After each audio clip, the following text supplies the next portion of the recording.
That's an old shirt. Louisville Fire Football. That was our indoor arena team. I remember that. The people of Preston Street. Strike again. We're singing haven't you melody in my old Kentucky home.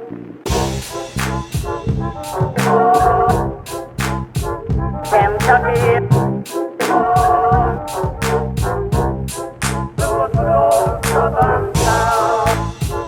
Hello and welcome to another episode of Kentucky Commons Radio Hour. Today, David Satterley, am joined by one, John Renane. Hello.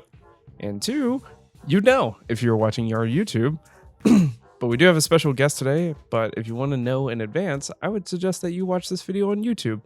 You can see this beautiful gentleman next to me. It'll probably be in the episode title on the podcast feed. But anyway, you should be on our YouTube channel. We'd love to see you over there. A special guest joining us tonight. We do have Pete Weiss from Boy Brewing. This is the marketing director, Louisvillian. Happy to have you on here. Gentlemen, how's it going? Doing very well. Yeah, well, thank you for coming out, too. We'll talk all about it, but we're excited to have not only you as a Country Boy presence in Louisville, but now Country Boy as a Country Boy presence in Louisville. So we're pumped about it. Hell Lots yeah. of big news coming. Hell yeah. We'll get into all of it. Hanging off a Memorial Day weekend. Right, this is the week of 4 days that feels like 7 that we all crammed in. It's been a long week. It's been a long week. But we'll start the show like we do every show with a beer. This is a beer that we got from the Craft Brewers Conference down in Tennessee. This year was hosted in Nashville for the Brewers Association, and in your little tote bag they provided a beer, which was pretty special. So want to give this a chance here. So it's a blonde ale, right? We'll see. Is that what I'm see. seeing? Let me pour the sip. And the can kind of reminds me of those isn't there a famous diner in Nashville that has that old kind of, I can't remember the name of it, but that sign reminds me of it. Yeah, old diner sign or whatever. Take a look. It kind of looks like a Arby's logo. Yeah, okay, yeah. There you go. I can see that for sure. Tennessee Craft Brewers Guild put it out. I'm assuming they just kind of worked on it with one of their partners or whatnot. That's from the design is from Digican. It's on there. Hell yeah. Well, it's very cool. TriStar Blonde Ale, 4.7%, comes in pints, which is nice. And I like they kind of have the two sides of the can. One is sunrise and one is sunset. Both of the times that you really want to go to a diner. I misspoke. Digican did the canning. It's Blind Tiger design. Okay, cool. Oh yeah, there you go. Right there.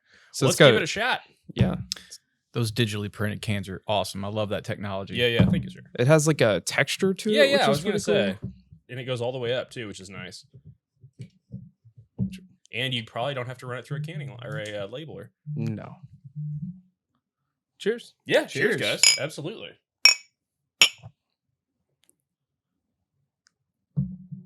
First, it's got some good color to it for a blonde ale. It looks nice and ruby gold, a little more gold than you might see typically in a blonde ale. And the flavor profile is actually pretty complex on there. I got some light kind of hops coming through. Mm-hmm. It's kind of light citrusy tangerine kind of aromas, I guess I get. But it's got a decent little malt body to kind of go along with that as well. It's not super heavy, but there's a little bit of caramel or some kind of light caramel coming through. But just a hint. I really like this. It does seem a little bitter for a blonde ale, but yeah, it's definitely got a little bit more hop presence. It almost to me reminds me of a very, very mild APA or something like that. But I'll take it as a blonde ale, hoppy blonde. And Pete, you were down at CBC as well. Yes, I was down at CBC in Nashville. We had a great time down there, mostly meeting with our distributor partners, and we're shopping for, I'm ready to go down there and spend all my money in that trade show. Every time I walk in that door, our accountant has to put me on a leash and babysit me walking around there. But give me the corporate credit card. Yep, that's exactly right. You cannot take this in there. Do not sign your name on any piece of paper. You freeze it in a block of ice in the hotel room, and you can use it if you really need it. Yep. So no, I actually I went to a couple seminars and the trade show, and then completely forgot to go back and get my bag because I didn't want to carry it around all day. So I did not get one of these beers. So nice. I really appreciate you guys sharing this with me. Oh, of course. Getting to try it out, but. Fun story there. I was walking through the trade show and not paying really any attention, and some guy comes out and runs up to me and says, "Hey, make sure you scan that QR code. We're giving away this, and this." And so I just did it, put my name in, didn't think anything of it about about 4 hours later, I get a phone call from a sign company out of Cincinnati, and we won a bunch of free LED signs out of there. Hell So yeah. we're in the process Yeah. of getting those designed up right now. But no, it was a fun experience all the way around, from the seminars all the way through the trade show. Did they all say Pete? The signs. Yeah. I hope not. It's like, hey, I signed us up for this. I get to decide what's on I them. won these. Yeah. Again, my accountant would be very upset about that. I love it. Yeah, we Michael and I were down there. If you happen to notice, he's not here today, but we miss him dearly. He's okay. Yeah. He's just traveling to Alaska again. Honolulu, I think, this time. But yeah, if you've never been to the Craft Brewers Conference hosted by the Brewers Association, it's a great. It's just this culmination of all things. It's information, it's experience, it's the trade show, and I can say that we were just blown away by the trade show. I mean, the first day I think we spent maybe 3 hours on the floor and we got through half of it. Mm-hmm. And it was like to the point where like, let's just come back tomorrow and do the other half, because Like, I didn't come here thinking I needed to buy $100,000 canning line, but yeah, Yeah. there were floor models. I mean, there were entire like 7-barrel brew houses with like stands and everything else. So I'm like, how did they even get it in here? That's And every technology you can think of too. I mean, from a marketing side to a brewing side to packaging and logistics, it's unbelievable all the stuff that they have. and even some just technology that they hadn't.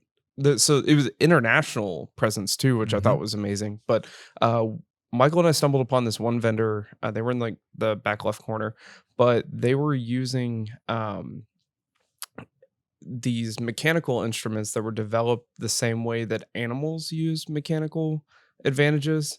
So there was like I want to say hand, but it was more of like a grabber that had like these retractable pulls on it. the little gecko hands. Pretty much. Yeah, I've seen that. And he was like, I was like, what is, honestly, like, what does this have to do with beer? And he's like, I don't know. But Oh, look, gecko hands. He's man. like, the right is set of cool. eyes will see this and understand what it could do in the brewing industry. And that would be cool. And I was like, yeah, you're right, but it's not me. Like, I'm walking around the conference with a beer. Did you go to any good seminars? The one I went to was on key counts and distribution sales. So a bunch of, nerd stuff, getting out deep into the weeds on spreadsheets and Excel, and kind of, how to keep all of them straight, and how to organize the beer getting from, just a concept in their minds to actually on the shelf in the store. So it was very interesting. It was very pertinent for what I do on a day-to-day basis. And then the other one was mostly just a taproom kind of marketing seminar. It was more of a one-on-one situation. So glad I got to see some people I knew. But yeah, the trade show is where it's at. That's what I would highly recommend to anybody that's making their way to the next CBC is get the trade show ticket. They're serving beers at every other booth down there, so Yeah. you can, I got a Lawson's Sip of Sunshine while I was there, which is That always makes doing spreadsheets more fun. When Exactly. You can do it with beer. Like, Yeah. it's- so I very rarely get to drink that beer, so that was one that I was really happy to get. Did you find any good haunts in Nashville when you were down there? Oh man, honky tonks. we tried to avoid the Broadway situation. Same. That's madness down there. We had an Airbnb across the river, kind of closer to the airport, and you had to ask me that. There's a brewery right there that was right around the corner from our Airbnb, and absolutely love that brewery. Would go back in a heartbeat to eat. They had some amazing food. They made all of their own bread on site. They made. Was it Monday night? Maybe. No, it wasn't Monday night. Okay. It was. Hold on, I've got a map here. I can. Yeah, we'll do it. I can look this up. You guys keep going. I'll Yeah, we interrupt went when I find it. a few good places down there. Just shout out if you're in Nashville. Hit up Barrique. It's a nice little blendery. I know we've had a couple of their beers on the podcast before, but They seem like they're making a name for themselves pretty quickly. the facility itself is amazing. Wall to wall barrels that they're all working on blending back and doing different one-offs. And then kind of East Nashville was just kind of a blast. Shout out No Quarter is a little pinball bar Oh, hell yeah. where Yeah, you don't yeah. put quarters in anything. It's called No Quarter. That's hilarious. No Quarter. I love it. And then Duke's, which had the kind of or Tennessee version of like a Kentucky High Five, where you would take like a pint and a shot, um, which it was bourbon, but yeah, it was like a mug of some white label high wire beer, fine, and then a shot of Four Roses, and I was like, hey, this is great. Hell yeah. Hey, anytime you get a beer and a shot special, that's always a good deal. Yeah, you're doing pretty well. Smith and Lintz Brewing is There their we go. name. Okay, Yeah, cool. Yeah, Yes. yeah. Definitely Highly check that out. recommend that. They had some beer styles in there. Like, I mean, that Kolsch was just perfect to style. Yeah. I mean, they were doing some really good stuff. It's like a perfect after like a long day beer too. It's just Mhm. like a Kolsch is a beer you can relax with. Exactly. Yeah, Smith and Lintz, great lager house. Locally, Aaron Wilkins from Mile Wide, his brother works there. So, Oh, really? Nice. Okay. So he'll be happy if I say his name like one more time, Aaron Wilkins. But yeah, you went to a seminar about distribution because Country Boy is huge for the state. Yeah. 7 states, you said earlier. Yeah, absolutely. So we are in 6 states outside of Kentucky, and just opened up Florida this past November. So we're coming up right at 6 months of being open full state distribution in Florida. Full state Indiana was middle of last year. Full state Ohio is coming up. We're just in the Cincinnati market right now, and opening up the rest of the state up in Ohio in about 2 months. So it's been a whirlwind of growth and introducing some new people to our brands, bringing in some fans that have made their way through Kentucky before and recognize the Cougar Baits, the Shotgun Weddings, and trying to showcase where they can get it in their home state, and maybe they'll ask for it somewhere. So Well, it's cool to see. I mean, Country Boy's growing so quickly, and Mhm. Country Boy's like, it's crazy to think that they're, I mean, one of the oldest craft breweries in Kentucky. yeah, They kind of were on the start of the wave, basically, about where we went. What year did Country Boy open? Do you remember? Off so the top of your head? 2012 is when we opened. Okay. So just celebrated our 11th anniversary. So now about 11 and a half years old. I don't know the exact number in town. I know, or in the state, I know BBC was here. I know Yeah. Against the Grain was before us. But There was this like founding wave. Uh-huh. Yes. that was. I feel like West 6 was right around the same time as Cumberland. you yeah, all. West Cumberland. 6 and us are 1 month apart from Yeah. each other, and so we Which, try like, we right try to when I lived out of celebrate. Lexington, which is like like it's all the cool shit. We try to celebrate our anniversaries together. They come. Oh yeah, you guys all do the country western beer a lot of the yes, time. yes. Yeah, that's right. Yeah, so That's always a great collab. yeah, we have a lot of fun. This year's was out there. I don't know if you guys caught wind of the it. oyster goes. The oyster hell yeah. goes, Okay. yes. As yes. someone allergic to shellfish, this was offensive. well, technically, oysters are not shellfish; they're mollusks. So this is what I'm told. Yeah, I give it don't a know try. this, but shellfish falls in 2 categories: crustaceans and mollusk. okay. I'm all right. specifically allergic to mollusks. Oh, okay. so- All right. So I don't will touch that one die. then. Don't touch that one. But yeah, you guys have been around for a long time, but can you take us back to how, because you've been in the brewing scene for a while in Lexington as well. Yes. How'd you get into this whole game? And yeah, what'd that story look like? Well, I got drug in by a actually current coworker at Country Boy, but he hired me at Alltech as just a marketing assistant, running events, beer fests and all those sorts of things. Did you come from a marketing background before that, or Marketing degree? That's what my education is in. I went to Ole Miss and got my business and marketing and journalism degree down there, and came back. I had a job lined up working for the Lexington Legends. So Okay, excellent. I was Hell yeah. selling tickets to the Lexington Legends, and it's kind of one of those things you cut your teeth on selling something that nobody wants. Love the Legends. I highly We recommend understand. people to go out and support minor league baseball, but there's no reason to buy season tickets because there's always tickets available. Yeah. And I really enjoyed that. It's one of those learning experiences in life that I wouldn't trade for anything. It taught me hard work. It taught me, go the extra mile above and beyond, and good things will come. And I met the Alltech beer folks through a partnership that had been there, and so he hired me on there. Worked there for 10 years. 10 years. Wow. Yeah.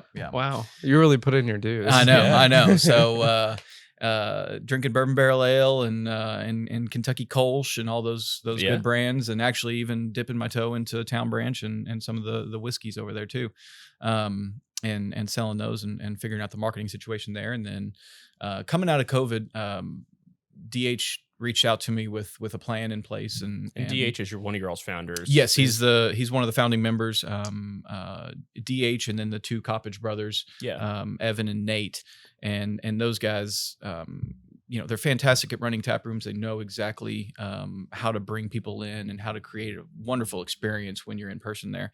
But what they came to me with is that they needed somebody that had more experience in the sales and marketing aspect of it. So marketing and key accounts was a position that they wanted, and so I jumped on that. And at the same time, the guy that hired me at Alltech took on the job as the sales director for Country Boy. So he has since revamped the entire sales team. We've got a great crew in place, strategically placed into our key markets. And the whole idea is to continue to grow that distribution by having somebody, just the old school sales way of selling beer is, build those relationships, have somebody in the market, go in, shake hands, have a beer with somebody. That's kind of what this whole thing is about, is being able to sit down and enjoy a beer and build the relationships that way. Yeah, which is a lot harder than the way you just described it, for the record. It's really easy to walk in and be like, I sell this. Like it's really hard to like connect with, that and be like, hey, let's talk about this. Yep. And I'll tell you, we've got a great sales team, and every single person on our team has a different personality of how they do it, how they go about it. You've got those hard hitters that are boom, boom, boom, boom, boom, trying to hit as many accounts as they can. Then you've got the ones that are curating these relationships, and you focus on 10 to 12 to 15 at a time. And, so there's no right answer in all of beer sales, but I think as long as you have a strategy and continue to, again, build those relationships is the key. I love that you also said you came from Alltech, because that seems like such a seed in the Kentucky beer scene for Ethereal and Monarch and other. I'm sure I'm missing several, but so many people came out of that. My first trip to GABF was when I was working with Alltech, and it was with Scott Hand. Nice. Oh yeah, like that was that was one of the coolest trips I've ever had. So I can only imagine going to GABF with Scott. That must be wild. It was a really good time. He disappeared for we had a down day where we didn't have anything in the morning. It was just one evening session of GABF on like a Thursday or Friday, and he just disappeared, went hiking. Like he just did his own thing. He was like, I'm in the mountains. I'm gonna go check it out. So. That's what Gandalf does all throughout Lord of the Rings. So that tracks. He just disappears, comes back later. I was like, I was just walking around. Yeah, that totally tracks. Just gets bored. But yeah, I think we talk about that a lot, kind of like how it's fun to start seeing like the different, how do we usually describe it? Like pedigrees of different, or like the next generation and then the next generation. That's a pedigree. Yeah. Like unless we're talking about wrestling. In which case that is not a pedigree. It kind of ties in. But yeah, so you've been around long enough too, to kind of start to see the growth of all this. As we said, I mean, Alltech's been there for a long time. But I can't think of a brewery that was in Lexington other than Alltech besides before, West Six and Country Boy opened up. Yeah, there was the original Lexington Brewing Company, which is what Alltech bought to start their Kentucky Ale and whatnot. Yeah. And then even before that Lexington, there was another Lexington Brewing Company, which was, I don't know how familiar you are with Lexington right now, but where KS Bar is. Sure. Right there off of Broadway. That was originally, when that building was built, was a brewery. Okay, they had big tanks in the windows. It was kind of that mid 90s brew pub vibe. Okay. Is exactly what it was. That tracks. I'm picturing like BBC here in Louisville or something like that. Yeah. And then Country Boy, West Six, Blue Stallion, Ethereal. Those are kind of the four founders of Lexington craft beer. And so, I think it's really cool that West Six is found an amazing spot here in Louisville. That new location is awesome, and I'm extremely jealous of it. But getting pretty cool. Being able to kind of follow their lead and bring our brands to the Louisville market is a lot of fun too. So and wait, Country Boy's coming to Louisville? Oh, did I spoil that? Sure. I was just curious too, like for you, what it was like to see like all that growth. If it was so, you were doing marketing with Alltech, was it did it make your job easier or harder just to see this like boom starting? It made it so much easier. Uh-huh. And I'll tell you, I mean, I've known DH and the crew. I've known Ben Self and his crew. I actually ran the Craft Brews and Food Fest in Lexington for Alltech when I was there as part of my job. And so I've known these guys since day one of them opening the breweries and building those relationships with them. And it really let Lexington understand what craft beer was. Kentucky Ale was never a craft beer in Right. people's minds because there wasn't a tap room to go have one or sit down and learn about beer. There wasn't a homebrew shop in Lexington at that time. So I don't think the term craft beer really resonated with folks in Lexington until 2012 when 4 breweries open up and everybody's like, wait a minute, what is this new wave going on? And went in, found out, oh, there's more styles than just like a brown ale and a blonde ale. Yeah, exactly. And I would attribute both Country Boy and West Six almost equally. Because I went to college at UK as well, so kind of familiar with Lexington. But anytime you'd see any kind of like community bike ride or farmers market or whatever, like one of your all's logos, and usually both would be on those things. Yep. So just in terms of building the community, and Alltech too, to their credit, and Kentucky Ale, I think is always really good for sponsoring stuff like Absolutely. that. But that just there was such a good community building. It seemed like it was happening in Lexington early on. And I think Lexington was ahead of Louisville for a while. And I think, we're kind of catching up and doing our own. It's a little bit different, like culturally, Louisville to Lexington, but the beer scene's a little bit different too. It's culturally much different. Yeah. Like Lexington is like diehard. They will be at Chair Street at Country Boy. Yes. Yeah, well, it's kind of like 7 Go a.m. Cats. Like, Yeah, if you live in Lexington, you're a fucking UK fan. If you Yeah. live in Louisville, like you probably root for U of L. A lot of you root for the Cats. Some people vote for, or whatever. Vote. That's a Freudian slip. I've always appreciated the loyalty. I mean, they're fiercely loyal. And Yeah. I think the fostering of those brands that you just rattled off are just mostly supported by those people just being fiercely invested in that. Yeah, I mean, I think the community in Lexington really thought of, especially early on when there was just 4 or 5 breweries, is this is my brewery. This is how I can take something to my friends out of town and say, hey, look, this is what my town is doing, and I think it's delicious. Show me what you got. And I think that's what really developed that idea of craft beer in Lexington. And it's just continuing to grow. I mean, just like here, there's multiple openings. I think there will be multiple in Lexington as well this year. And it's kind of fun too, just because like you kind of start to those people become your friends in a weird way. Oh, Like, absolutely. there's so little bad blood in the beer industry. Like it's kind of crazy. Our favorite day and my favorite day, and DH as well, who kind of handles a lot of our media stuff. Lexington Craft Beer Week starts, and there's a radio station in town. It's Z-Rock 103. It's got Twitch is the main DJ on the radio station. And the goal is to bring in the highest ABV beer you can because you have an hour and a half on the radio with all of the breweries That's there. awesome. And we want to get the radio DJ drunk by the time he signs off.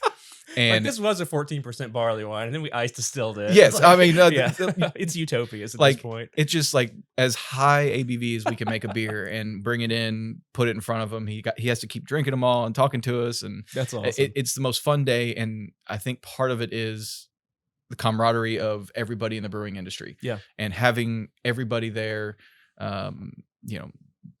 under one goal of just promoting craft beer in general. So that's That why was it's so something much else fun. I was curious about too. Kind of coming, up while craft beer was kind of coming up.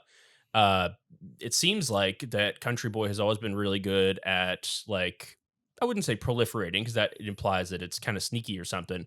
But you guys have done great in parts of Kentucky where the average beer drinker is probably a domestic beer lover. Mhm. And it seems like you guys have had really good success kind of finding your way into those accounts and just figuring out how to create that relationship, help them understand what you do. How do you view taking on that challenge, or is it a challenge? How do you think about that? Well, I hope every brewery in the state feels this way, but we have such faith in our liquid that all we got to do is get a beer in people's hands. Mhm. And once you achieve that goal, they're going to taste it. Oh, well, that's really good. That's a high quality beer. That's not, a craft beer from 25 years ago, which may have been the Marketing only slogan. time. We got a marketing guy here. It's a high quality beer. It's So- it's a beer that that we go and look at what people want to drink, what they really enjoy. I think that's a reason why Cougar Bait is our number one seller in the state. Okay. Is because we can say, hey, this is made here. This is made by just some blue collar guys that are working at a brewery in Georgetown, and it's very similar to what you've been drinking forever. It's a Blondale to style, right? Yeah, it's a Blondale Yeah, but it drinks like as a a style. Pilsner. Yeah, So exactly. if you're familiar with whatever, you get it. Yeah, it's a very light Blondale, very minimal hop profile, just enough to keep it interesting. But it hits those points of beer flavored beer, and that's really how we sell it, especially out in some of these areas that may not understand craft beer as much, or may not have the experience with a craft brewery in town somewhere. Just walk in, hey, this is beer flavored beer. Give it a shot. We know you're gonna like it. And as you say, like every sales rep in your business or whatever develops their own style, but every brewery kind of develops their own unique way of approaching that too. And it's to me, it seems like it's so great that there's so many different breweries that focus on different things, because where Country Boy, I feel like you guys are really good at kind of reaching the traditional domestic beer drinker, and it's like a brand that they're going to be comfortable with, and they kind of like get and understand, and aren't like weird hops, or like people wearing like glasses and plaid or something, like guilty.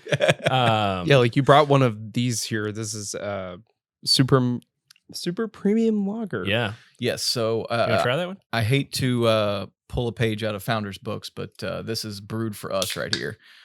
This is one that we started getting into our late 30s, early 40s, and everybody started looking around, and all of a sudden these beer guts started growing, and we were like, you know what? Let's brew something that we can drink a few of and not feel guilty about. So this is super premium lager. It's brewed to mimic the Japanese style of a premium light lager. I was commenting earlier. It's cool. At the top, it says "for the country," and then "Inkstring." Very close. It means it translates to "for the country." I don't know how to pronounce it. It's written in Japanese. That's cool. And the reason for that is actually DH and Nathan Coppage, two of our founders, they met in Japan and developed their love for craft beer in Japan. Like they first met in Japan? They first met in Wow, Japan. that's cool. I didn't know that. They both went to Georgetown College and were shipped over to Japan to teach English on a exchange program. That's interesting. I want to learn English from DH. It's pronounced y'all. It's pronounced Versailles. Better chance to learn Japanese from, I think. But no, it's so it's just real light, easy drinking lager. Something that's approachable to everyone. It's got all the call outs, kind of like your big boy beers. So 100 calories, 3.1 carbs, extremely low on the sugars, and so just something that you can sit back and have a few of 100%. after you mow the grass on a God, 90-degree day so like light. today. Yeah, that's super good. That's right up my alley, man. That's fantastically good. Yeah, but again, I think you guys have done great, and it's been so fun to see you grow. Do you guys have an idea of kind of what's next for Country Boy, or when you think about the next 10 years of your time in this industry, where you'd like to see it happen, and what your all's focus is on now as a company? Yeah, I think our goal as a company is we really want to fill out our current distribution. So a lot of the distributors we have, they were a lot of handshake deals. They were a lot of just That also going in. tracks. Yeah, just hey, good friend here, Yep. good friend there. Let's get some beer into the market. Well, we skipped a lot of holes, and what that does is on the the key count side is places like the big box stores, they don't want to just fill you in one store here and one store here. They just want to look at the state and be like, boom, here it is. You're in the entire state. So I think filling out the distribution there is step one for us. That's going to be our short-term goal right now. Of course, our Louisville taproom that is coming online probably by the time this podcast goes live. That's exciting. So you heard it here first, folks. This is breaking news right here. We just got our ABC inspection today, so we should have our license here in the next couple of days. And by the time everybody's listening to this, we should be serving beer out of the Omni Hotel in the Falls City Market. We took over a concept there that was existing. The Omni has been really cool about developing out that space. I think they realized coming out of COVID that their concepts that were in there were just very generic concepts, and they want to provide a better guest experience, not only for the people that are staying at the hotel, but also for downtown Louisville and to support events and conventions that are coming down there. They wanted everything to be local. So if you go in there now, Heine Brothers is the coffee. You go over to Con Huevos, they're making the egg sandwiches and kind of breakfast lunch vibe over there. Con Huevos is building out another place right across from us. I believe it's going to be tacos. I don't know if that's public knowledge, but Yes. tacos is coming in there. Goes really good with nacho bait. Yep. And then so they contacted us to go in and do the pizza concept that was right across from them. So we've got a stone-fired oven that's still going to do pizzas.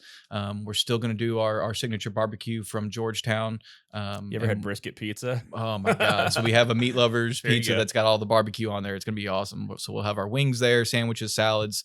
It'll be a really cool lunch spot that we're excited to open up. And then of course we've got 24 taps. So we'll have our full plethora of beers, and those will continue to rotate. We'll have some Louisville specific brands that'll be strictly for the tap room here.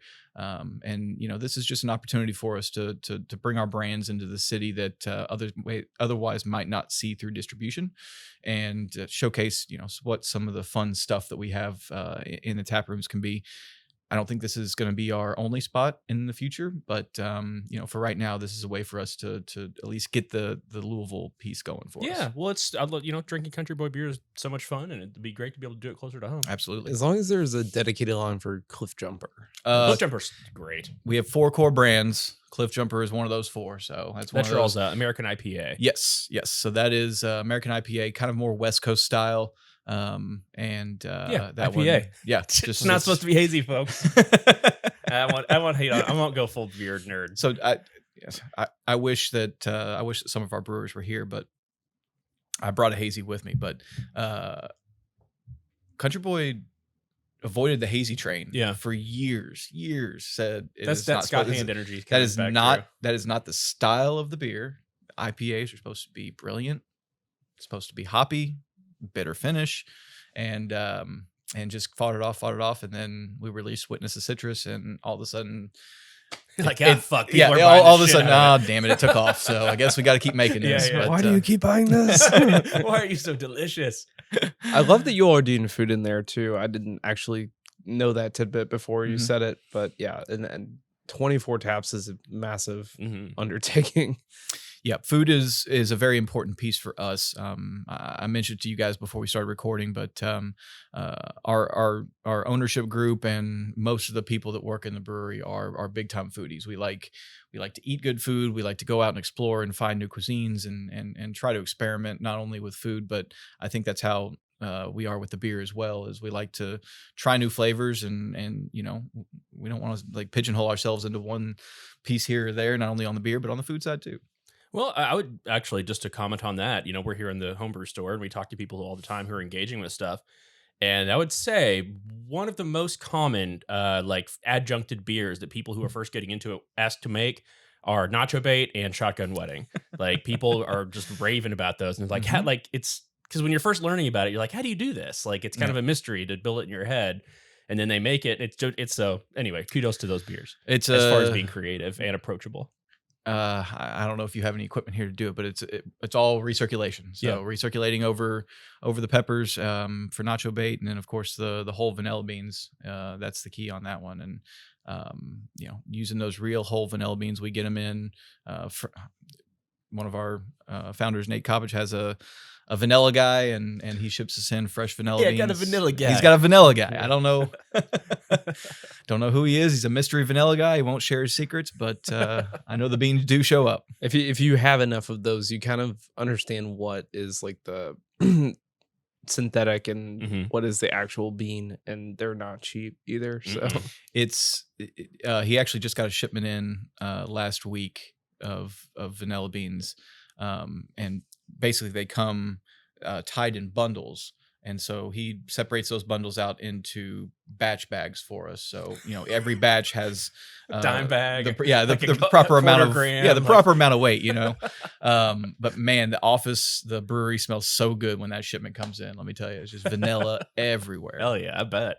I don't know if this is true or not, but the rumor always was that honestly, right around when we opened, like around 2015 or so, because a lot of the vanilla is grown in Madagascar, and somebody said like a huge tsunami hit Madagascar and took out like a half of the world's vanilla trees or something, and apparently they take like 20 years to grow to enough maturity to make nice looking beans, and so we're like 10 years away from the vanilla market coming back. I don't know exactly how true that is, but I've read that in a few places. No, you're correct on that, because we were developing a vanilla beer at Alltech when I was there, and the price of vanilla just went sky high as soon as that beer launched. And so, I think there's a few other places that his vanilla guy sources from, but Madagascar is always a top location. So I think it came back down, but it's not 100% stabilized to where it was before. Here's another vanilla fact that I don't know if is true or not. Artificial vanilla is made out of the gland of a beaver. I don't know that. All right. Well, I'll put a link in the show notes. I've heard it before. I don't know how true it is, but I've heard that fact before. Spreading fake news about beavers and vanilla. I know about the Kopi Luwak coffee and all that with the weasels. Mm-hmm. But the one experience, I don't know why we're talking about vanilla, but one experiment I saw, this must have been like 5 years ago. Cycle Brewing down in Florida did a stout that they dosed with different vanilla beans from different regionals, and I think it was Tahitian, Ugandan, Mexican, and then Madagascar. Oh, cool! And you absolutely have no fucking clue what the difference is. But did you taste them? Could you taste a difference in them though? I didn't perceive anything really different beyond like the naming, but I'm sure there was something there. I'm sure there's vanilla snobs out there pounding their fist on the table right now. I'm sorry. Well, all this talk about like aromatic properties and things like that has got me kind of in the mood to explore some different aromatic properties.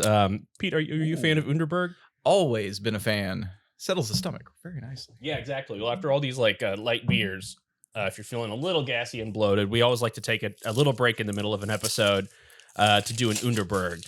Underberg's a great supporter of our podcast, and I think we're a great supporter of their product because I'm pretty sure that the entire budget goes back into Bergs to head out of bars around town. But it's something that we all three really enjoy. It's a really fun thing to do with your friends. Yeah. Like literally just like, hey, we've been out for like 3 hours. Let's take a little Berg break. Let's have one. One thing I think is always interesting about it is like, no one's ever like, I am going to have an Underberg. It's like, I'm going to do a Berg. I'm going to do it's like an action. It's like an activity. Yeah. So, and then if like you don't get enough for the table, then somebody has to walk back to the bar. Yeah. It's like, you guys doing Bergs without me? Come on, bro.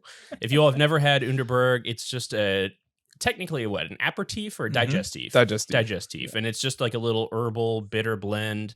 They make it in Germany. It's an old brand back to the 1850s. So if you've never tried it, look for it. A lot of local breweries have it on tap, and a lot of bars have it on tap. That'd be awesome. Paper wrapped, green cap, Underberg. Yeah. 45-degree angle, over the lips, past the gums. There you go. Look out, stomach. Here it comes. Calmness comes. Cheers. Cheers. Cheers, gentlemen.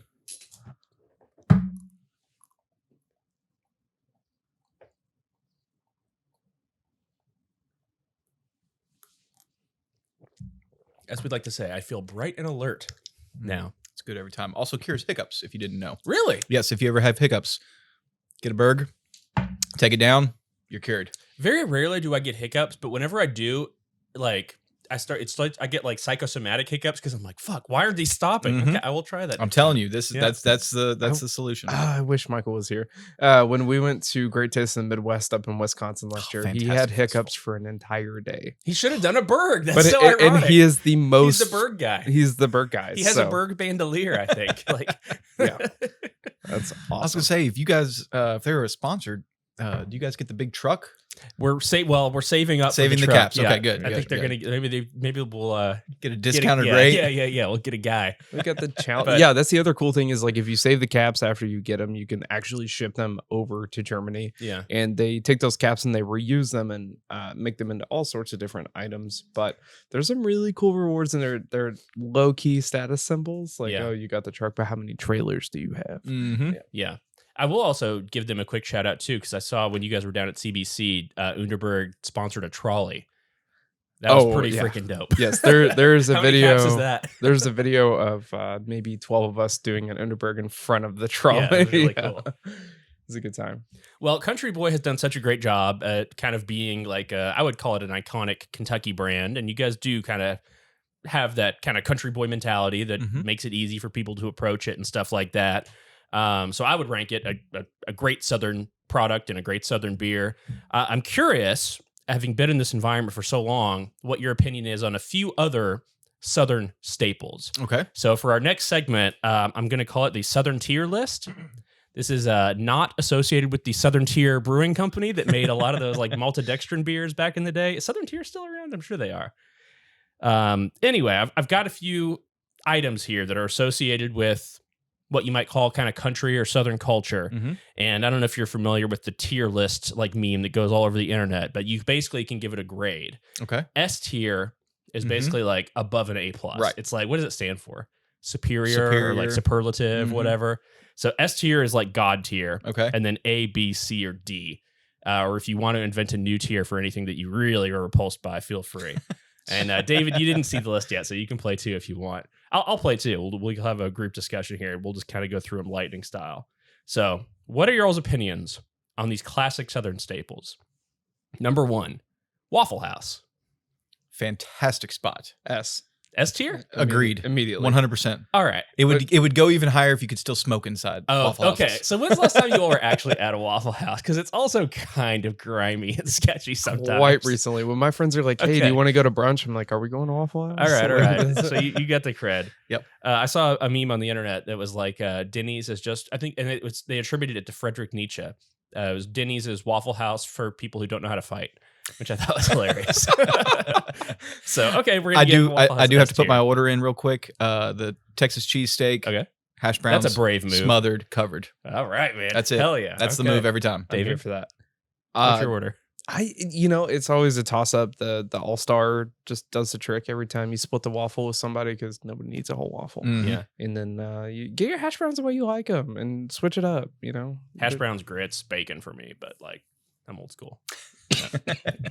Number 2, Garth Brooks.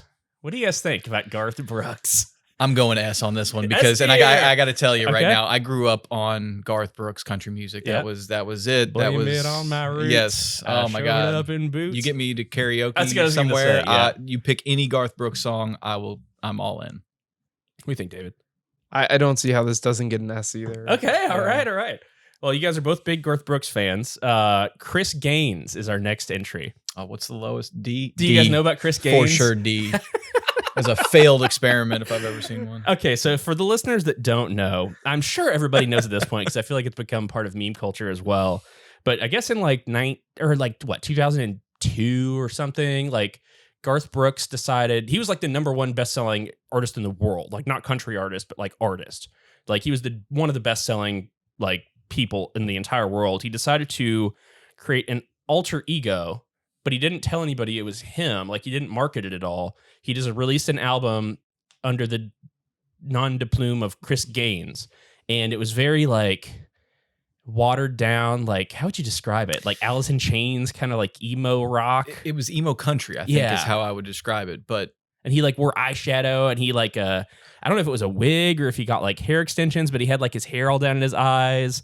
So yeah. the story I've heard as a Garth Brooks super fan, and maybe I'm biased, is that there was a movie coming out, and so it was a Chris Gaines movie, and he recorded this album, and There's then, a documentary that they had made and never released or something. and then the movie never got funded, but he was like, I made this album, I kind of want to put my music out, so here But it he like is. leaned into it hard. Oh, he leaned into it hard. Yes. toured, Yep. And like some people got obsessed with it as well.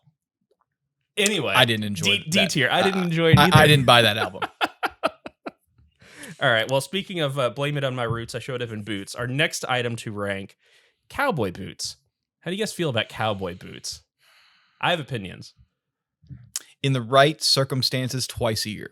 Yeah, that tracks. How high did they go up your leg? I question. mean, I feel like real cowboy boots are at least halfway up the thigh. Mid calf. Yeah. Mid calf. Or Yeah. the calf. My cowboy boots are halfway up the thigh.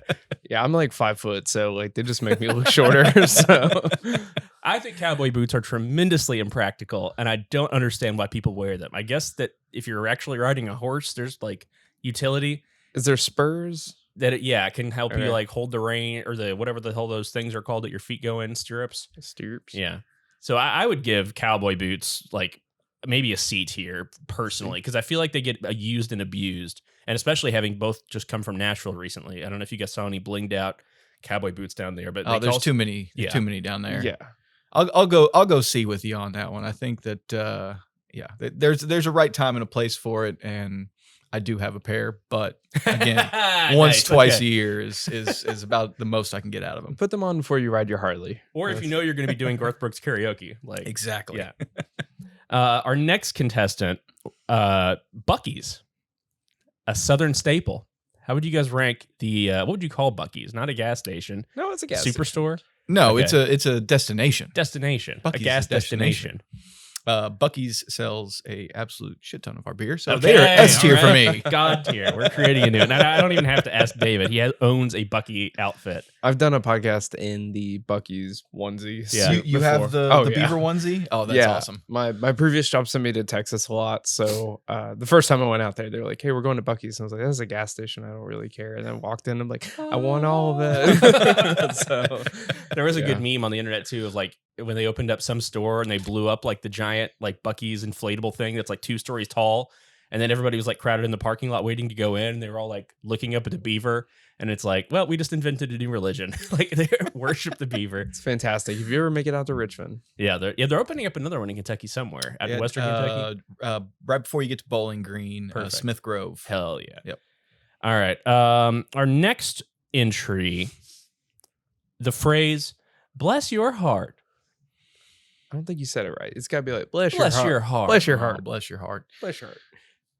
I'm going to go A on that one. I think that's a Southern staple, and it needs to remain around, but you've got to use it. Because it's kind of Properly like a and- backhanded compliment Yes, a lot of times, yes. right? It's Yeah. like, oh, you think you know what you're talking about, but Yeah. you probably don't. This is like, I'm trying to think of a good example where like a lady would say it to somebody like, well, my son just he invested in this auto rental company, and like he's gonna make $1 million. He's got like all this stuff going on, and then the other lady's like, well, bless your heart. Bless his heart. Yeah, bless his heart. Yeah.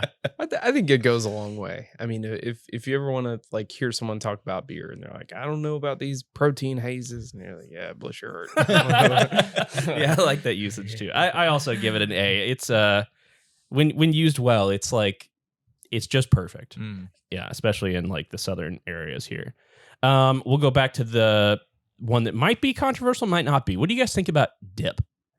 The under the gum tobacco dipping. In my baseball days, I loved it. Yeah. Messes up my beer buzz, you know? Yeah. And it's like, is I remember like, you know, when I was younger, like the guys who I would work with would have it because they like couldn't smoke during work. And so they would just stick in a wad of dip. And I did it a few times, and you like catch a wicked buzz off of It's it. wild how fast it comes on. Yeah, like the transdermal through your gums. Yeah, that moves quick. And it's really gross. Like when you think about it, like it is disgusting. It's not bad until you're inside and you've just got like A an jo- old Mountain Dew bottle that's just filled with, You're you know, like disgusting. Like 3 days worth of dip spit. Yeah. Ugh. Or you're at like that high school party and you're like, oh, cool, a beer, and you pick it up and it's Oh, like no. half full, and you take Oh, a swig and you're no. like, this is all dip spit. Yep. Yep. Yep.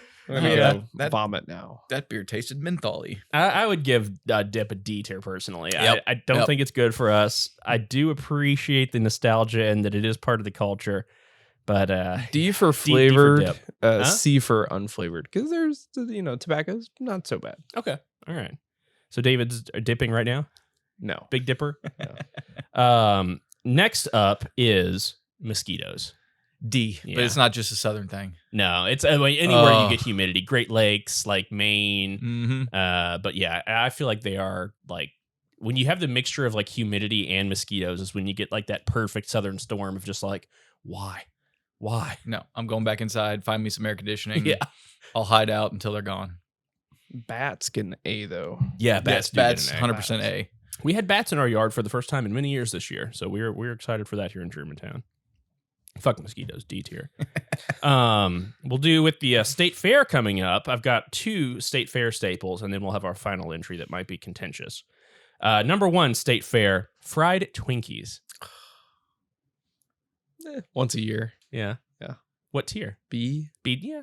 Oh man, I was gonna go S on Deep deep fried Twinkies. Are you we got a kidding me? Twinkie guy. See, I was a big Twinkie guy before I found out you could deep fry them, and then I found out that they put funnel cake batter on them and throw them in the fry. Oh, they're delicious. There's an event in Lexington every year out to the Kentucky Horse Park where they put up all the Christmas lights, and so we rode our bikes out there one year. It was like, I don't know, 40 degrees, cold. Ooh, I'm liking And the stories. we're riding bicycles all the way out there, the Legacy Trail. It's about 3.5, 4 miles. Ride our bikes through the lights, and finally we're all just frigid cold. So go inside, grab a beer, and they had deep fried Twinkies. A nice And warm oh my Twinkie. God, it warmed me up. Hell I was yeah. ready for the ride back. A little bit of energy. Highly That's freaking recommend awesome. a Hell deep yeah. fried Twinkie. You know what? Deep fried anything. Well, that's interesting because our next contestant or our next item to rank, I've never had this, but I am told that it's a thing. Fried butter. I thought What? you fry things in butter. Yeah. Fried butter. Fried I looked it up on the internet earlier. It's a thing. People Like get sticks batter of it? butter and they batter them and then they deep fry them. Fried butter. Like, guys, I'm already on cholesterol medication. Like, I'm I don't like- think I'm allowed to Yeah. even come close to that. I would probably give it a The C. fuck is fried butter? It's fried butter. I have never had it, but I saw on the internet that it is a thing. Yeah, but like, God, how old are you? I mean, Yeah, I saw it on the internet. So Is it's it the- real? you get a stick of butter, they batter it, and then they fry it. Is it the same thing like the funnel cake batter? Yeah. Okay. And it's kind of like the refried ice cream. Like they do Yeah. it real quick, so they freeze the butter, so the butter's cold, and then they get the batter on it. They fry it and like real quick, so the butter stays solid more or less, and then they pull it out, and you just eat deep fried butter. Still sounds gross. It sounds terrible. It sounds like just a heart attack, as you say. I don't know about a stick of butter. I might be able to do like one pad of butter. Well, yeah, or it's not like a something whole that. stick. Yeah, It's like yeah. Like I could try one pad, and I would. Don't knock it till you try it, I guess. You'd be able to put it on top of something else. Again, I don't make the rules. Does it come out like an egg, like Look, a, I didn't do like that a much perfectly research on the running fried butter, egg? guys. You know, like Okay. you cut into it and it like opens up and like melts all over your like, piece of pecan it's a pie. soft Now yolk. that actually sounds fucking good as Yeah, shit. Like that's put what it I'm on top of something and it's like a demi glaze or something. Yeah. Like, yeah, all right. Let's put a question mark by it. Do more research and we'll All right, I'm revisit coming this back one. next week, guys. Yeah. We're gonna make some deep fried ice cream or deep fried Butter. And my No, final I don't entry that I'm believe it. very curious to hear what you all think about. It's a Southern staple, at least in my family. Sweet potatoes at Thanksgiving, but they have marshmallows on them. The sweet potatoes with marshmallows. Y'all know what I'm talking about? Yeah, no, yeah. I know. Yeah, We're right. aware. I'm going D on this one. I can't stand it. I can't either. I fucking hate it. I love sweet potatoes. Yeah, Like sweet potato fries, just a good sweet potato with yeah, butter. but I like savory sweet yeah. potatoes. Yeah, Even put a not- little bit of brown sugar on there Yeah. is fine, but like I've had one that was really good, and that was I think they like did a cinnamon dusting on top of it, and it gave it a little more than just a pure like glucose bomb. But Yeah. yeah, all right. Well, I'm glad we're all on the same page. I wasn't sure if where you guys were It's going to the land fake. on It's this the one. fake sugar on that one. Yeah, and it's just like the why. Mhm. Why have you ruined God's potato with like marshmallows? The Jiffy Puff solution. All right. Well, thank you guys for helping me rank these classic Southern items. I think we've learned a lot here. And yeah, everybody is going to go home and listen to Chris Gaines, hopefully, is what we're going to take away from all this. we learned that there was no mid tier. It's only really good Yeah, or yeah, really really bad. I have another thing to talk about, but let me go grab it. Sorry. Yeah, you're welcome.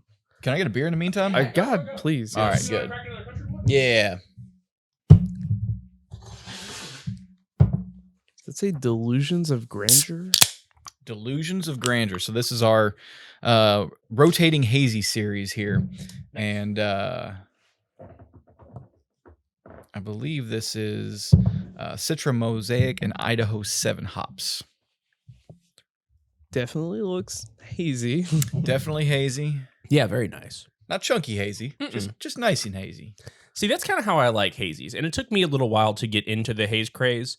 But once I got into it, I learned to appreciate them for what they are. Absolutely. It's kind of like a fried Twinkie. Like, it's not something I'm gonna just have like all the time. Mm-hmm. Like that, I would go to your all super premium lager or super. Yep, that's right. Premium lager. But these are a nice little treat. Like if you're out having a nice meal and you're just like, I'm going to get a high ABV, like hazy IPA or like whatever. These are super fun when you're in the mood for them. Yeah, 100%. And this is something that even, on a cooler spring day like we had last week, go home, sit by the fire and, have one of those outside and really enjoy it. It's not something I could do on a 90-degree day like today out there. Whew. I've discovered that I like. Oh, go ahead. Oh, I like that it's a little bit different. Your all's branding is very set in its way of like orange, truck. You all use a lot of flat color. This is a green matte reflective can. I mean, this is cool. Yeah. So these this whole series is named after climbing routes in the Red River Gorge. Oh, I was going to ask what the art was, but I see it. Delusions of Grandeur is out now. Yeah, you got the rocks. There's one called Prime Directive. If there are any Star Wars fans out there, Star Trek fans out there. Sorry. Jesus Christ. So Star Trek fan. Next time we're doing the sci-fi rankings. I like it. And then of course Witness's Citrus is our year-round hazy that stays on the shelf all the time, and these all rotate together, but all named after climbing routes in the Red River Gorge. Evan Coppage, one of our founders, travels to Yakima Valley every year, hand curates these hops, make sure that the profiles match each other.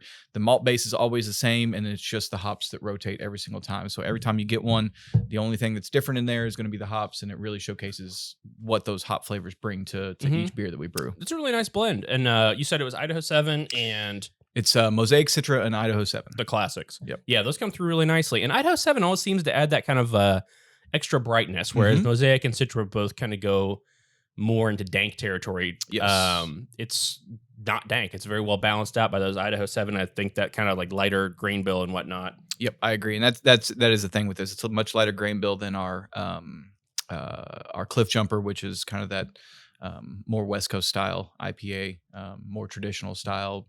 I say traditional, but a traditional IPA is of 5-6 years ago. Yeah, and we talked about kind of like Waffle House and Denny's and stuff like that. But I've actually found that I really like those as like brunch beers. Oh, if you're absolutely. doing like whatever. Oh, and my you're just God. like, let's go. Like, if you're ever into beer mosas, this is a fantastic brand to put into that, just because the fruity profiles that come out in those hops are also complementary of the champagne, gives you that mimosa that mimosa piece. Well, yeah, this one's fantastic.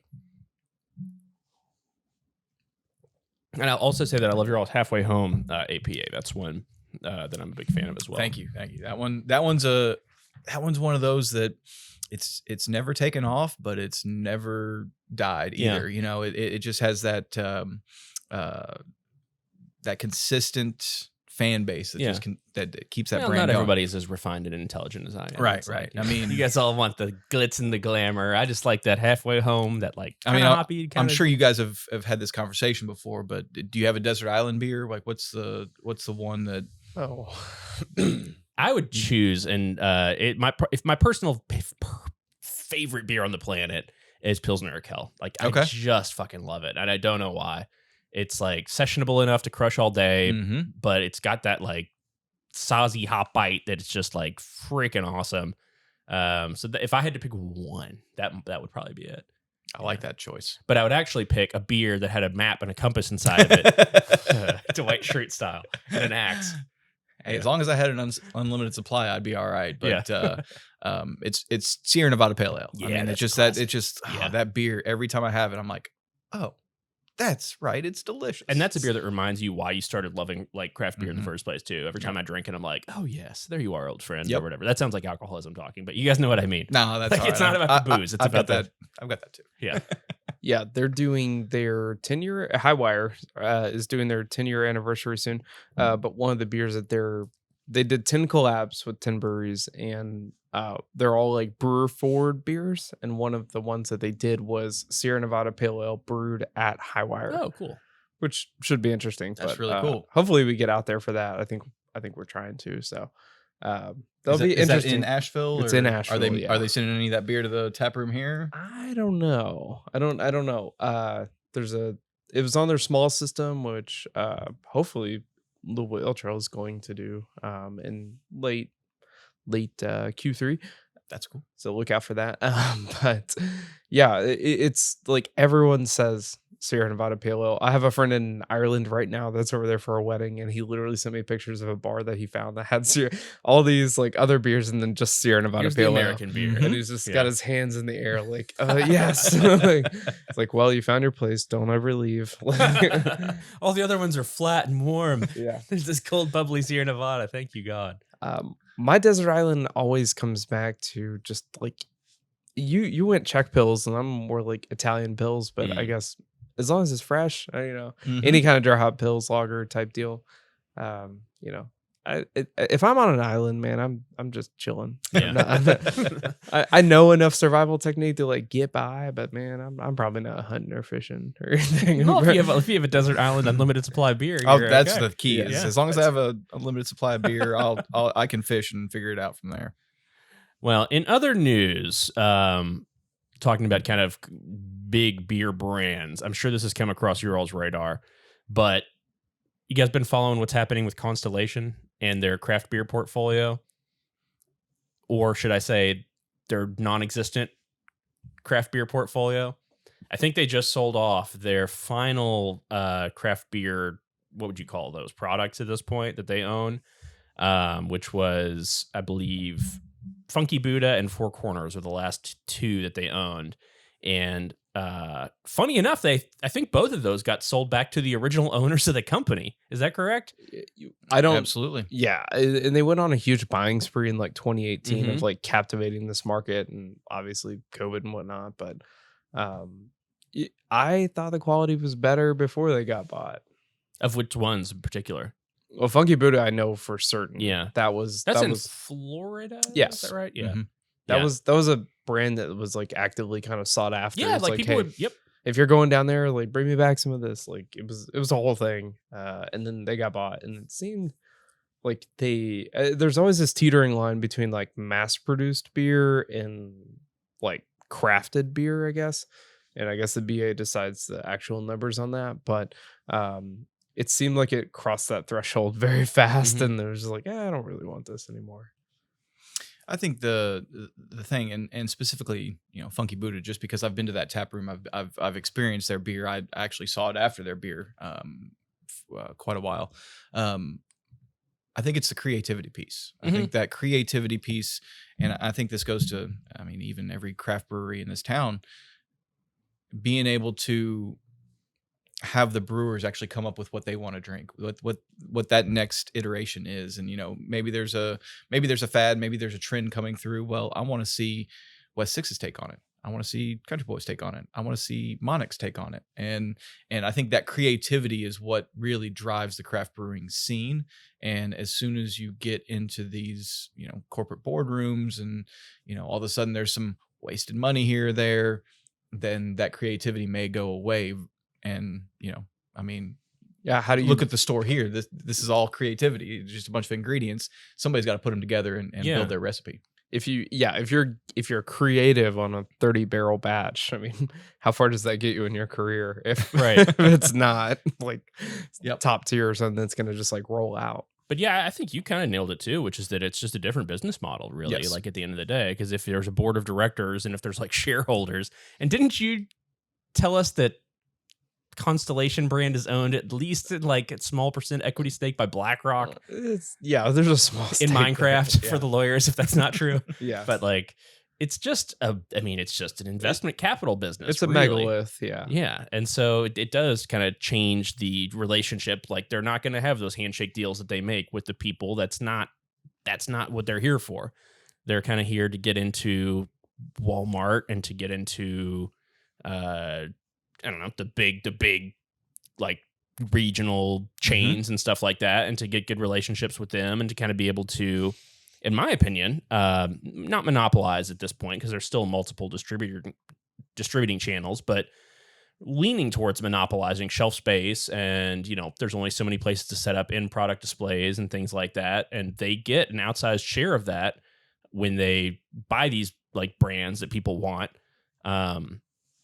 But it's interesting to see that shifting right now, and we've seen a lot of this happening. I think the cool piece about this whole story is the fact that the original owners are coming back in both of those breweries. I hope that they just like have their fat stacks from like, it's like Mad Men or something. That's It's exactly like, right. yeah. Is you know what? We made it work to where you wanted it. You couldn't make it work. Now we're going to step back in, and I'm going to make it work again, because this is my brand. This is my recipe. This is my creativity that's at stake. And I think it's really cool that the original owners are not only getting it back, but they were interested enough to walk back in there and say, no, And let me do it my way again. And it's going to be awesome. another dedication point of like, I'm not just going to let this. Yeah. Because you assume once you get bought out like that, you're like, well, I'm kind of done. You're just drinking more. Write it out. Yeah.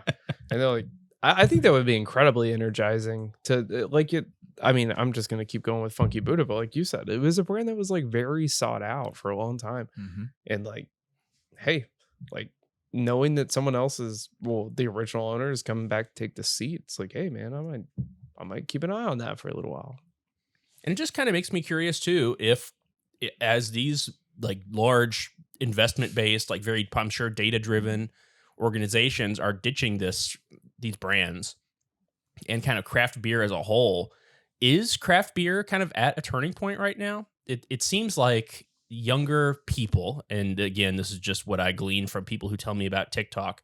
I don't know any kids, aren't drinking as much. They're more into like fucking like spirituality or something. I don't know what these kids are doing. Like, I think it goes back to what Pete said about like the hitting the ground, making the relationships, like developing those things. You can't do that effectively when you're this large agency. And you can, I guess you can still employ the same people, but it's a different vibe, I guess, so maybe getting back to the roots of like this local curated craft type deal is kind of the push that gets your actual foothold back. Yeah, and I think there is a trend going on right now, especially in kind of the bigger retail outlets out there, that they want to go back to the hyper local piece, and they want to pull in breweries that are distributing locally and brewing the beer locally, because that's what people are going in to look for. So you may get your 30 rack of whatever national brand you want, but you're also going to grab a 6-pack of something that's made across town, and you'll have one of those, and then you'll have your drinking session for a football game or a tailgate or whatever with your big 30 rack. And I think that's the direction we're going. It's a good thing. It's a blessing and a curse for a company like us, because we have such a great we have a great base here in Kentucky that is in love with our brands. Now, how do we take that to Florida or Cleveland or Indianapolis and do the same thing there? The good news about Florida for us is a lot of people up here go to vacation down there. So those are kind of the areas that we're targeting. But I think that, every Kroger you go in, every Walmart, when you go to those shelves in each individual state, they're all going to look completely different than the previous one. So some of these big national craft brands that have been out there for some time, that are owned by a larger conglomerate, may not get as much shelf space as those smaller regional craft brands. And I think it's great for craft beer in general. Yeah, when I travel, I mean, like locally, I personally don't buy anything from like Kroger or any other chain, because I'm like, I'm close enough. I can just swing by a taproom and grab it. Yeah, because you think somebody might give you a free 6-pack if you go into a brewery. No. We all know why you're in this game. Not really. But when I travel, generally, we'll go to like a Hy-Vee or something along those lines, or Wegmans or something. Like, let's just peruse. What is this? And like, you see all kinds of brands that have maybe like got their foot wet in Louisville or something, but that's where you get that exposure. And half the time I'll just like, Benny's in Chicago. I mean, half the time I'll just buy the shit and they're like, "That's old." I'm like, "I don't care. Just kind of want to try it and see what's up."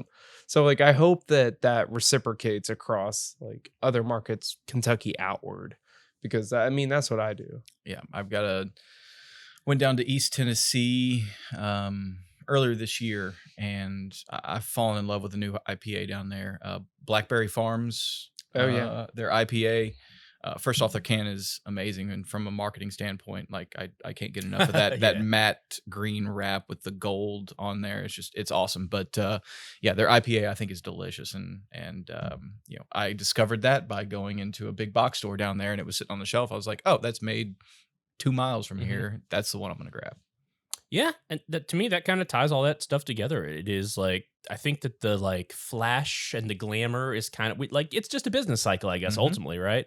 Like we kind of all got into this stuff because of we got into Sierra Nevada, and then we learned that there's a place in town that's making local craft beer, and we're like, oh, I can try this. I can drink this with my friends. Like we can talk about it. We have these unique experiences. It becomes like a third space. Like the brewery's not just where you go to like buy beer or hang out. It's like, or whatever. It's where you go to meet your friends and whatever. It's part of a community aspect. And it was very successful. And then capital got involved, and then like the entire like world changed during COVID and all this stuff. But it seems like what's reemerging, even in my own consumer behavior, is just, you know, you kind of do like go to the places that you associate with more on like sometimes you want Like to a go where everybody personal knows your level. name. Yeah, exactly. It's a personal level. Yeah. Even if you don't, it's just like that's the place down the street. Like, And we've I'm all a- had everything now. Like there's nothing new under the sun at this point. Well, So no, it's like, there's a lot new because Louisville is now like, I guess 5 breweries in planning for the year. Yeah. So Michael and I actually went out to Kairos Yeah. Brewing out in the West End. Are you familiar with this? I at have all? not been out there yet. I've seen the news stories, but have not had a chance to get out there. So previously, the closest or the furthest west brewery was Shippingport Brewing. That's out off 12th and Maine. Great spot, but Amelia kind of established that with this premise of like, hey, there's so much more Louisville to explore beyond this like Nulu downtown area. So like, let's get out there. So these guys got out there. Yeah. They're actually right down the road from Against the Grain's like production facility on 26 in Portland, I want to say. that sounds right. But we went out there the other day. It's like kind of a backyard vibe. Like kind of they came out and talked to us. I mean, they're always there, but it's a very small operation.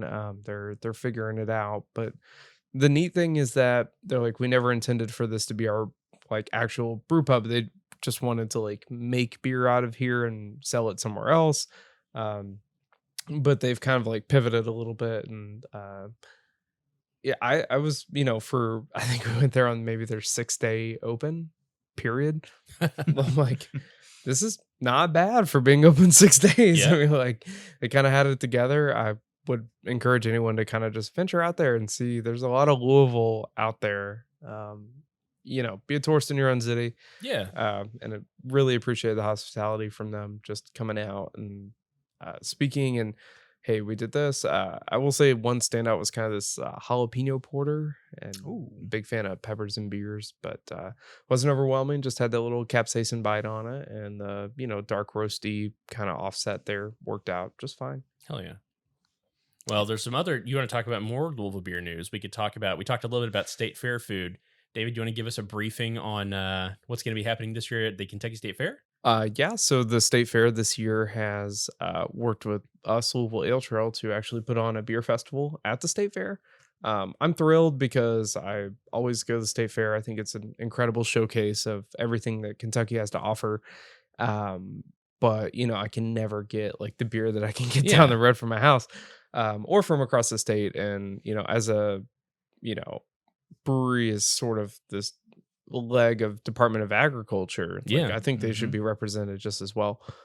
So we kind of put our heads together with the organizers, and we are going to have the first inaugural Kentucky State Fair Beer Fest. That's a big move. It's a big move. It's exciting. And it's like, I mean, beer is local economy. Like it's local jobs. It's more people. There's like the Kentucky Hop Growers Alliance. There's Kentucky Maltsters these days. So it's a huge thing, and it's really nice to see them recognizing that. It's a huge deal. We're hoping to have like 25 to 30 breweries out there. You can buy a sample pass in advance, or you can just go and hang out and buy pours. The funnier part to me is that like the distributor beers that are coming through are going to be monumentally more expensive than your local beers that Yeah. are coming through. You can get a 12-ounce domestic for $12, or you can get a pint of local for Like whatever. 7. Yeah. Yeah. I mean, and that's on the pricey end of it, I guess. Yeah. So I'm excited to see how that works out. I think it's a great partnership. I think like the representative like body at the state fair is just like, hey, we need to get more representation from. I mean, with the addition of Country Boy, Arai, Kairos, and then a couple others in planning. I mean, we're almost at like what 31. I mean, our most tap recent rooms? passport, yeah, it'll be pushing 40 in another couple of years. And that's just going. in Louisville. Yeah, so that's this And the state is like going blow balls to the wall too. Like you see small towns opening up breweries almost every month, it seems like. yeah. So the fair beer fest, the state fair beer fest, will be open to the entire state. So it's going to be kind of first come first serve. But we love to have like a lot of different influences from across the state because that's really their Yeah. place to shine. Even though it is hosted in Louisville, And this year the beer fest is going to be a 1-day event. 1-day event. Yeah, the first So, Saturday. If you're listening to this, if you're hearing the sounds of our voice, that means we're going to be there and we want to hang out with you there. We'll put links to like find tickets and stuff like that in the show notes. And we'll probably keep pushing it on every podcast up until the state fair because we want this to blow up so that they love Kentucky beer as much as we all do. I have not been to the Kentucky State Fair in quite some time. A beer fest will draw me back in. Yeah. I'll tell you guys that. yeah, Yeah. in think beer fest like beer garden, you Yep. know. So like if you're just wanting to come in sample a bunch of things, you can do that. But if you want to just like walk into the tent, get your little wristband says I'm 21, and then just like take a bunch of pours from anybody that's curious or interested, go for it. That's awesome. And I guess our last piece of Louisville news is that we've heard this. We're not sure if it's true, but Country Boy Brewing will be opening up their Louisville location in the Fall City Market probably by the time that you're hearing the sound of our voice, or if not, very, very soon. So do you guys have a social media account people should follow for that, or just how do you guys want to Yes, promote please that? reach out to us. It's at Country Boy Louisville on Facebook and Okay. Instagram. We've got again 24 taps. We're gonna have some fantastic house smoked meats, sauces, along with pizza, which is going to be new for us, but I've got full faith in all of our kitchen folks that they're going to pull together some awesome pizzas, utilizing all of our stuff. But yeah, we should be open by the time you're hearing this, and I think that everybody should come out, at least have a beer, see the space, and come say hi to us. DH. Jason Hammond, our taproom director, Kyle, our GM here in Louisville. These guys have been working their butts off to get this place flipped in a very short amount of time, and we're really excited just to kind of be a part of Louisville. Hell yeah. It's been a long time coming, and I know our beer does very well here, and we just want to showcase what else we can do besides what's on the shelf at Kroger and Total Wine and Liquor Barn and all those places. John, do you have anything to plug? Yeah, at the end of every episode, we always give a little shout out to whatever we've been doing culturally or just any random shit you're into. I guess my cultural plug for this week will be the book. I think it's called Heroes, and it's written by Stephen Fry, and it's the sequel. He wrote a book on Greek mythology, like the gods and stuff, called Mythos a few years back, and he did a sequel now called Heroes, and it like tells the stories of like Hercules and Pericles and Theseus and all those like good ancient Greek tales. But it's not the book that's great. It's that I got it on Audible. So it's Stephen Fry reading it, which is just, it's like a ASMR for like history nerds, basically, like having Stephen Fry read you Greek stories or whatever. So it's on Audible. Highly don't buy the book, get it on Audible because Stephen Fry's awesome. So that would be what I've been doing this week. Yeah. Great. David? I'm gonna plug Harley Davidson. If you're having just any nice day outside, just go out. I thought you were going to say midlife crisis. No. Just go out, You're get too on young for that. get on two wheels, right off into the sunset. You'll come back. You'll Hell be yeah. fine. You got anything culturally or just Country Boy that you want to plug? Let's see here. I mean, recently golf has been the only thing outside of Country Boy that I've been able to do. So just like you support your local brewer, please go out and support your local golf course, whether it's public, private, however you can get out there and play. I'll plug your closest golf course. Beer and golf are like the perfect coming together, especially beer like this. I've got a tea time at 9:00 tomorrow morning with a couple of the guys that work at the brewery and I, and that super premium is going to be coming out there with us. Hell yeah. Fantastic. Well, let's get you out of here then. Thank you so much, Pete, for coming on and telling us not only about your history with Country Boy, but about everything coming up and shooting the shit and all that stuff. We really appreciate it. And I'm personally excited to go down there and try some damn pizza and drink your all's beer. Well, absolutely. Stay tuned to our social media. You'll get the official grand opening dates as soon as we post them, as soon as we hear back from the city and give them the green light. At Country Boy Louisville, Facebook and Instagram, we'll be communicating that way. Thanks, guys. Thanks. Cheers. And we're out.